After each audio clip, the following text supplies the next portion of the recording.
O Rafael, né, está aqui. Bênção, Senhor, nos ajudando.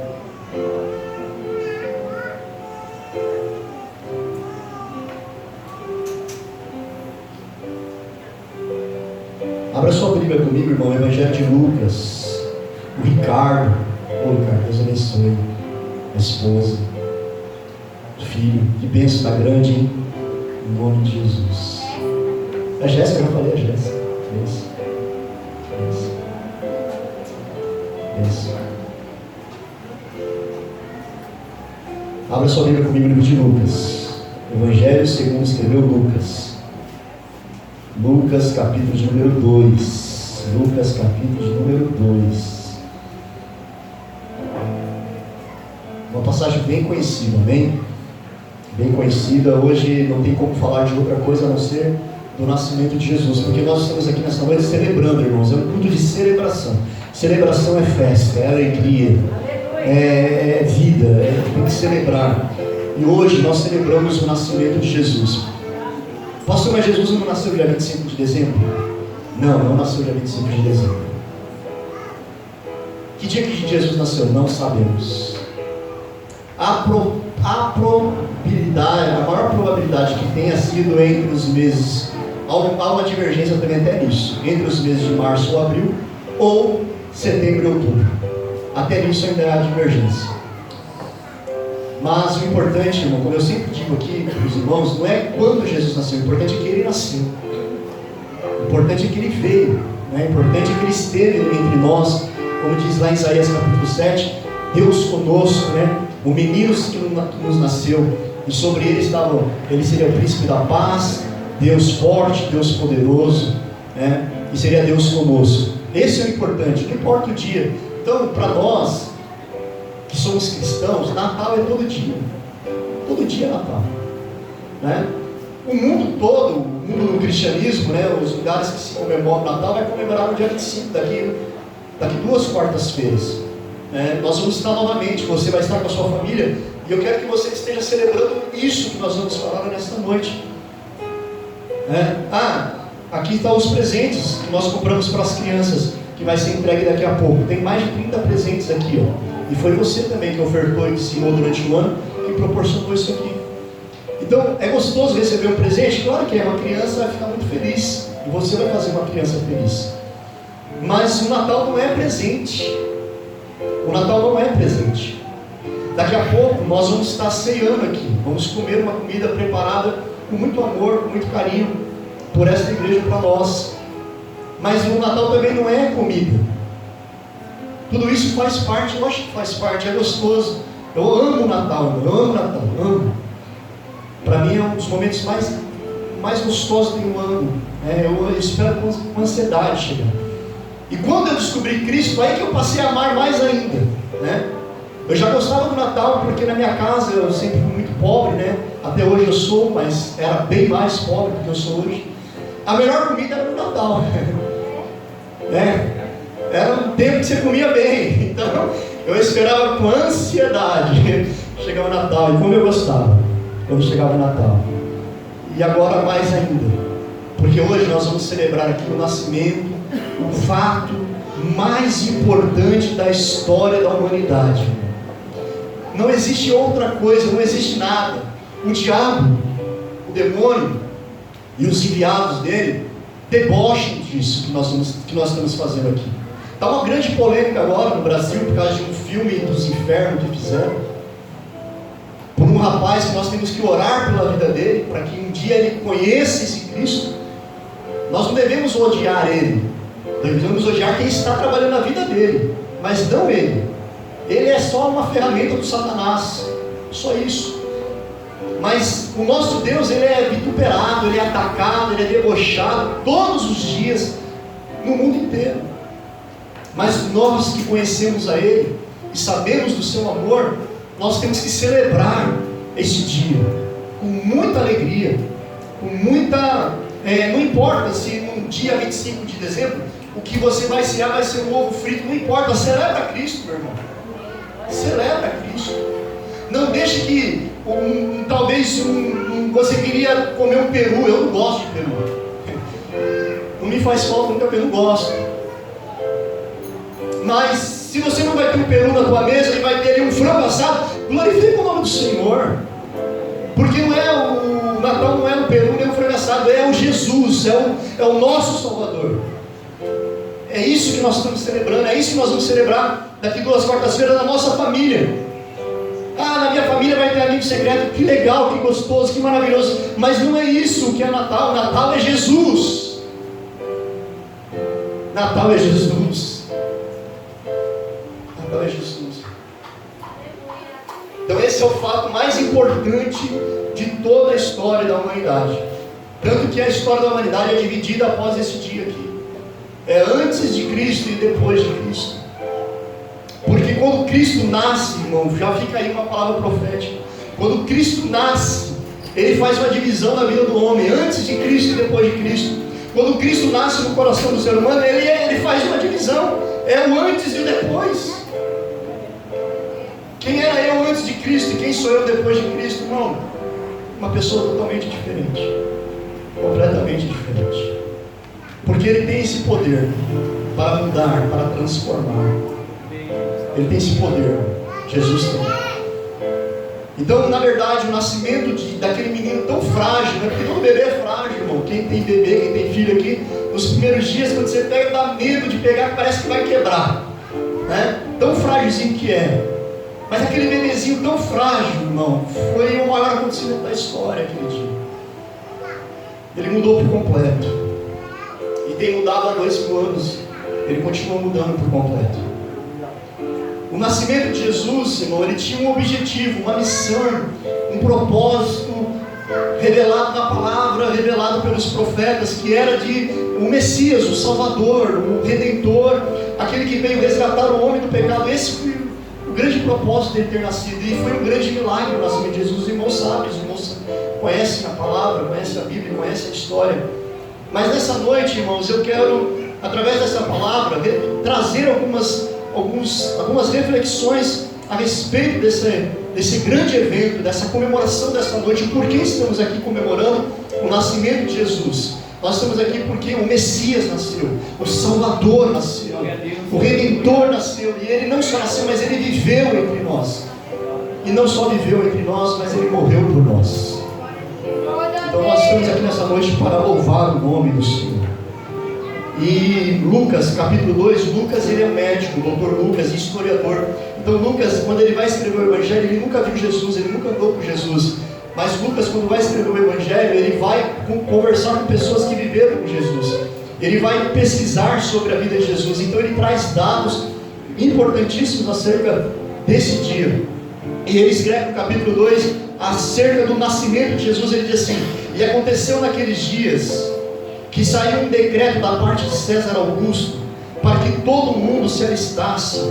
Este primeiro alistamento foi feito sendo Cirene o governador da Síria, e todos iam alistar-se, cada um à sua própria cidade.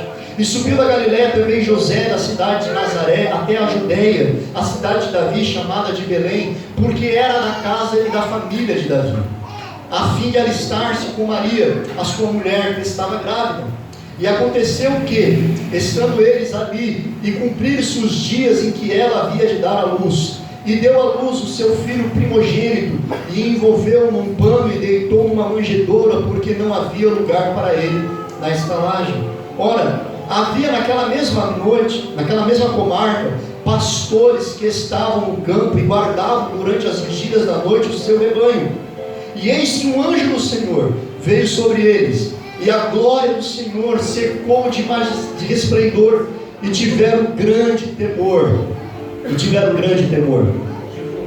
E o anjo lhe disse: não temais, porque estáis aqui, vos trago novas de grande alegria, que será para todo o povo, pois na cidade de Davi vos nasceu hoje o Salvador, que é o Cristo, o Senhor.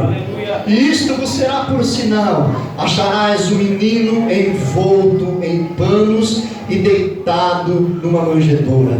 E no mesmo instante apareceu como um anjo uma multidão dos exércitos celestiais, louvando a Deus e dizendo: glória a Deus nas alturas, paz na terra e boa vontade para com os homens. E aconteceu que ausentando-se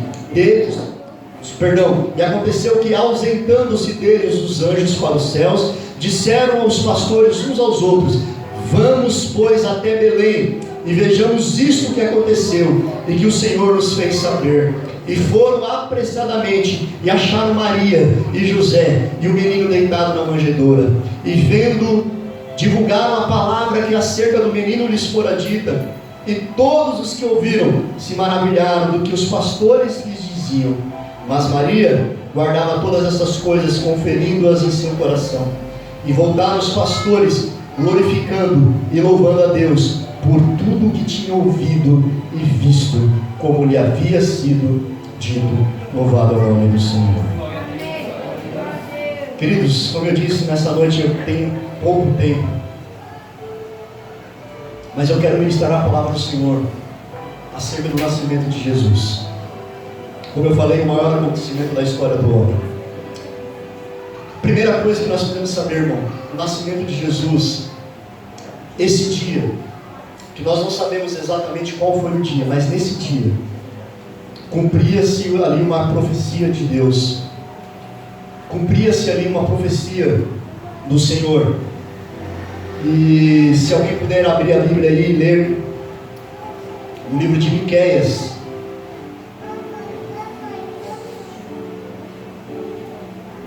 para me ajudar, devia ter colocado o versículo aqui para ficar mais fácil. Miqueias, capítulo 5, verso 2 e 3. Capítulo 5, verso 2 e 3. Belém, Efrata. Peraí, Luiz. Se você for ler, é aqui no livro.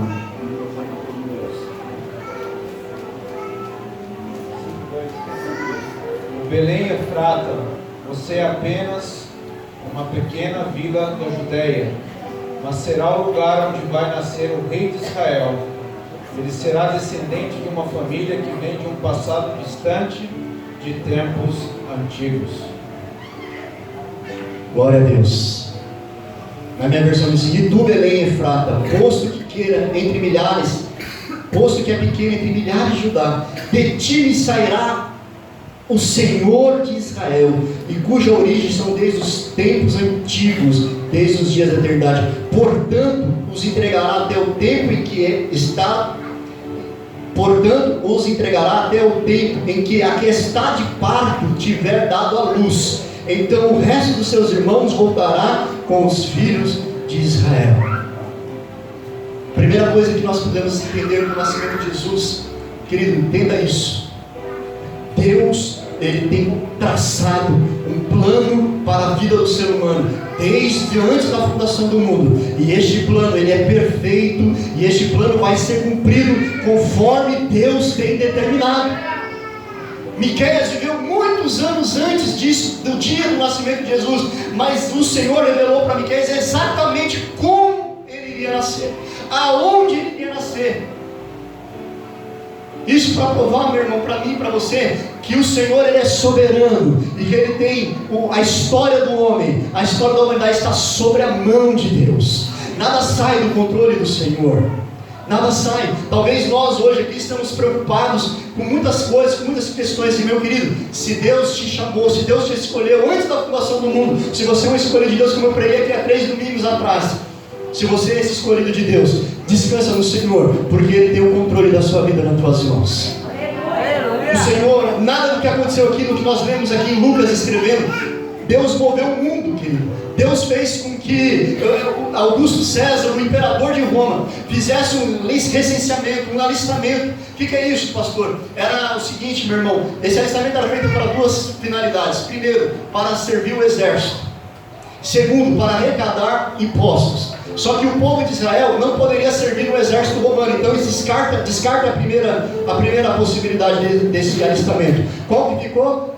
Arrecadação de impostos. O governador queria saber quantas pessoas eu tenho sobre o meu domínio, quem está pagando imposto, quem não está, por que não está entrando dinheiro aqui. É igual desde aquele tempo, hoje no mundo, é a mesma coisa. Só que Deus moveu isso para que a palavra dele se cumprisse. Entenda que não foi o acaso, foi o agir de Deus. Porque a história já está escrita, meu irmão. Porque o plano de Deus já está pronto.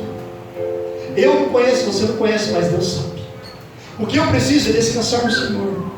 O que você precisa é descansar no Senhor. Entregar a sua vida a Ele. Confiar nele. O nascimento de Jesus nos prova disso, que Deus é o Deus que intervém na história e cumpre as promessas. E cumpre a sua palavra. Deixa eu correr, senão o tempo não me deixa.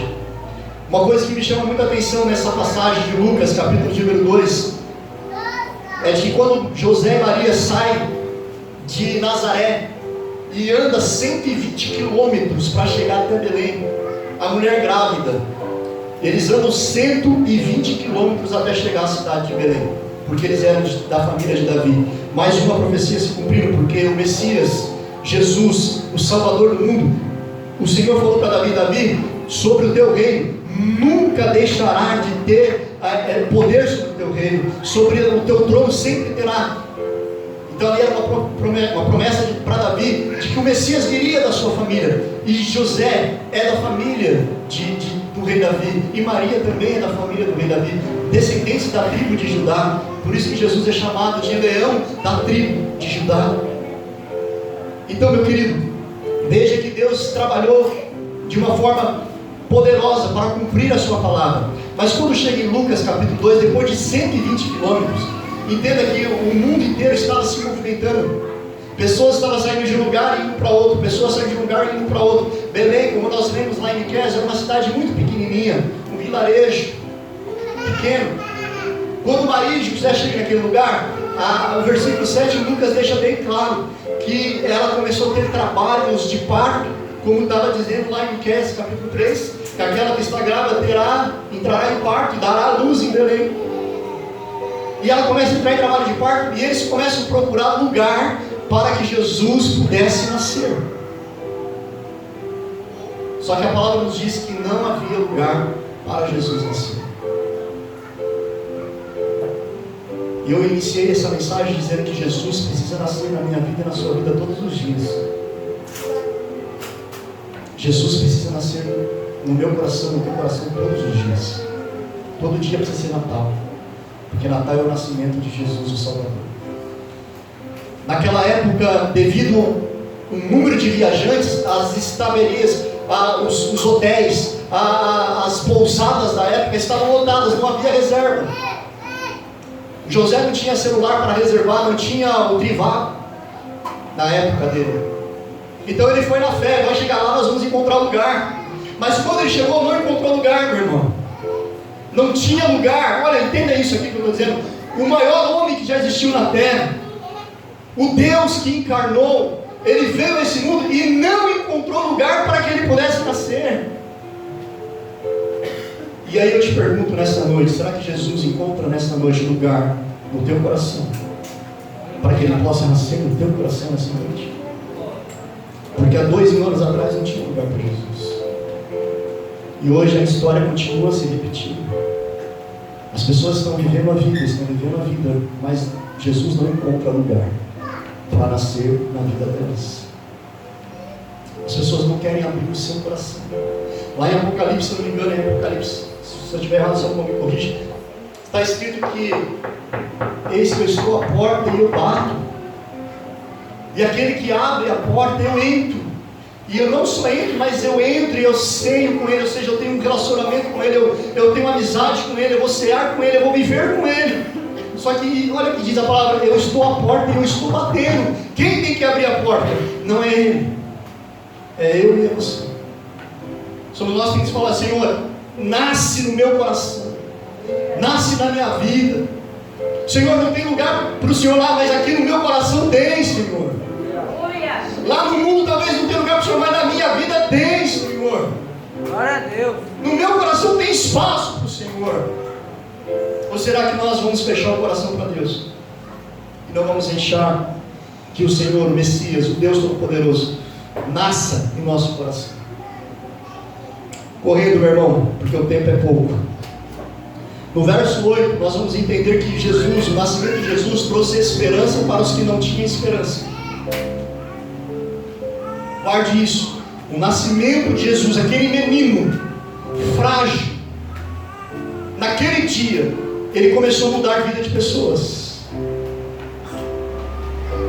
Bebezinho, ele começou a mudar a vida de pessoas. Mas como assim, pastor? Olha o que diz no verso 8. Ora, havia naquela mesma comarca pastores que estavam no campo e guardavam durante as vigílias da noite o seu rebanho. Irmão, quem estava no campo? Pastores. Sabe o que significa ser pastor na época de Jesus?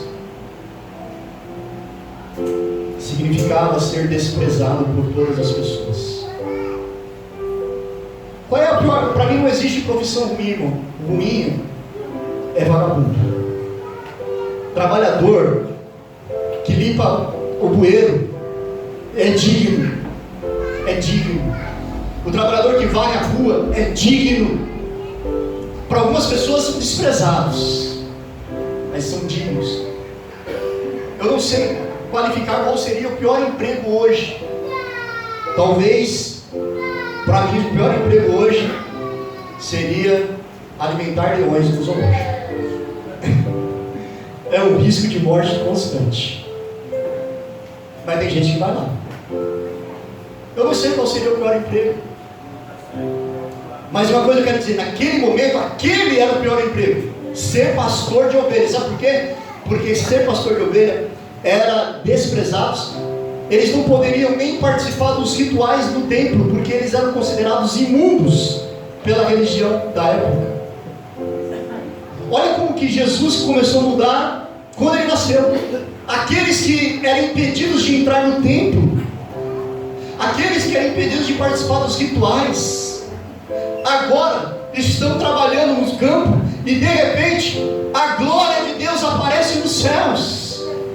O anjo Gabriel aparece e diz para eles: olha, não tenham medo, porque eu lhes trago hoje boas novas de alegria, que serão para todos. Irmão, entenda uma coisa: aquele que era desprezados pela sociedade, os que eram rejeitados, estão sendo agora aceitos por Deus, e não só sendo aceitos, mas estão sendo honrados pelo Senhor, porque a eles cabe agora a mensagem do nascimento do Messias.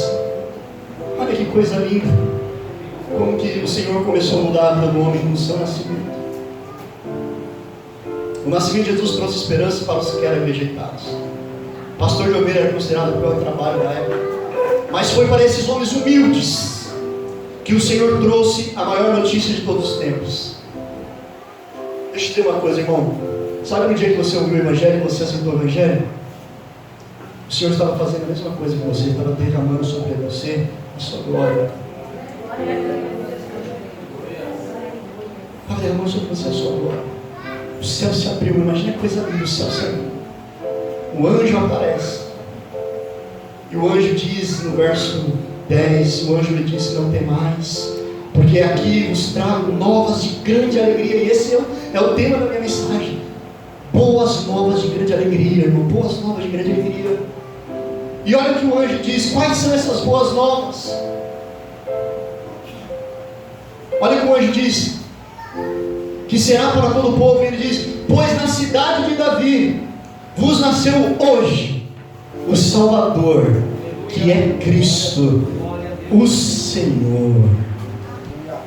Coisa linda, irmão. Essa é a boa nova do Senhor Jesus, para mim e para você nessa noite. Aqueles homens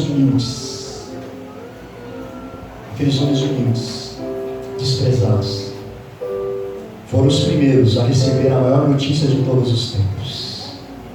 Que naquela noite não havia nascido, irmão, entenda uma coisa, não nasceu um rei somente naquela noite. Não foi o nascimento de um rei, foi o nascimento do Rei dos Reis. Não foi o nascimento de um libertador qualquer, não. Foi o nascimento do Salvador do homem, do Salvador da humanidade. Porque muitos foram libertadores. Moisés foi libertador, Josué foi libertador, tantos outros vieram. Como quando Jesus veio, você esse aí é mais um, os que já tanto vieram. Não, esse não era mais um. Ele é o Salvador, o Messias, o ungido do Senhor, o que veio nos salvar. Mas salvar do quê? Nos salvar dos nossos pecados, nos salvar da condenação eterna. Aquele bebezinho naquele dia estava salvando a humanidade inteira da perdição eterna. Naquela noite, essa era a mensagem: hoje vos nasceu na cidade de Davi, em Belém, aquele que era o prometido, o Messias, o ungido, o Senhor, o Deus, próprio Deus encarnado. E Ele é o Salvador. Ele é o Salvador. Glória a Deus. Essas são as boas novas que hoje eu, você, a igreja, precisamos proclamar. Precisamos divulgar. Ei, querido, o Messias, o Salvador, o Senhor já nasceu. E Ele reina e Ele vive, em nome de Jesus. Essas são as boas novas. Nasceu um Salvador. Essa é a verdadeira mensagem do Natal. Quando alguém te perguntar hoje o que é o Natal, você diz: o Natal é as boas novas de Deus, de que o Messias, o Salvador do homem, nasceu em Belém, cidade de Davi. Se você disser só isso, você já está evangelizando. Se alguém te perguntar: mas o que significa Natal? O mundo tenta nos enganar. Pegou um velhinho gordo, barbudo, e falou: Natal é esse velhinho gordo e barbudo. Não é não, irmão. Natal é o nascimento do menino Jesus. Natal é o nascimento do Salvador do ser humano, da humanidade. O nascimento de Jesus, presta atenção no que eu escrevi aqui. O nascimento de Jesus supriu a maior carência do homem. A maior carência do homem. Sabe qual é a maior carência do homem? Paz interior, perdão de pecados, paz com Deus. Por isso que o anjo diz aqui, olha: e ao mesmo instante apareceu um anjo, a multidão de exércitos louvando a Deus, dizendo: glórias a Deus nas alturas, paz na terra, boa vontade para com os homens. Paz na terra. A maior carência do ser humano, a maior carência do homem está no seu interior. É paz com Deus. É a paz, é a perdão dos pecados que nos traz a paz com Deus. Porque a Bíblia diz que nós fomos separados de Deus. O pecado nos separou de Deus. Só que quando Jesus nasceu, ali aqui o anjo está dizendo: hoje a paz volta para os homens. A reconciliação volta hoje para a humanidade. Esse que nasceu, esse menino que está lá, que vocês vão lá, vão ver, esse menino vai trazer a paz novamente para a humanidade. Aleluia.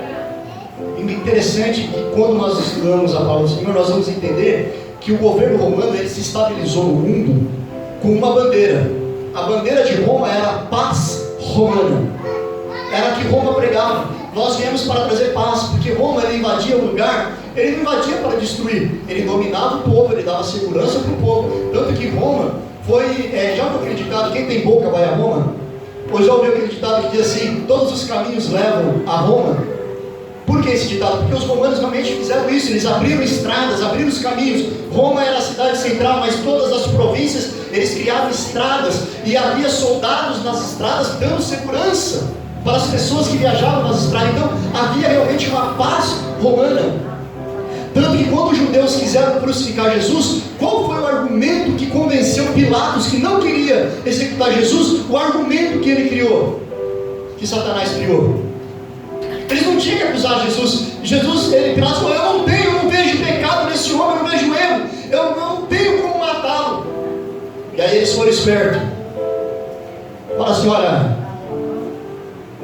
esse daí se diz rei, ele diz que é rei. E quem é amigo de César não pode permitir esse tipo de coisa.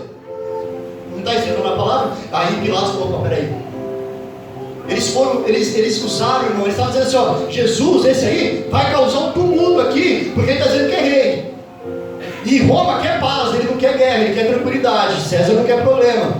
Então Pilatos teve que executar Jesus contra a sua vontade. Então os romanos pregavam a paz. Só que a paz que o mundo dá, meu irmão, não é a paz que o homem necessita. A Bíblia diz: olha, eu vos dou a minha paz, não como o mundo dá. Porque a paz do mundo, irmão, ela é uma mentira. mentira, uma enganação. Roma pregava a paz romana e dava segurança, mas dentro do homem, no interior do ser humano, dentro de cada um de nós, existem conflitos e guerras, existem situações, existem turbulências, tribulações, e que somente com o nascimento de Jesus pode trazer paz para a sua vida. É somente através do nascimento de Jesus que pode trazer paz para a sua vida. Essa paz que Jesus falou: eu vos dou a minha paz. Não é a paz que o mundo dá, é a paz de Cristo. É a paz de que está tudo ruim na minha vida, mas eu estou em paz, porque Cristo está comigo. O nascimento de Jesus então supriu essa maior necessidade, a paz interior, o perdão de pecados, porque o que nos separa de Deus é o pecado. A paz com Deus, a paz com Deus. Nenhum governo humano pode trazer isso. Nós estamos vivendo agora uma turbulência no nosso país. O nosso presidente, ele fala, ele tenta fazer algumas coisas, só que a turbulência política no nosso país atrapalha. E nessa semana mesmo ele fez uma declaração: olha, eu estou sendo atacado porque eu sou um presidente que creio em Deus. É por isso que eu estou sendo atacado, porque eu creio em Deus.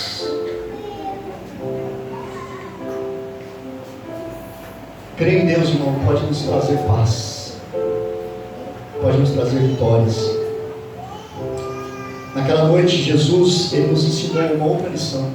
Além deles trazer paz, o nascimento de Jesus trouxe para todos os homens uma mensagem de alegria, as boas novas. Nasceu o Salvador, nos trouxe paz. E o nascimento de Jesus nos ensinou, irmão, como devemos nos comportar como cristãos.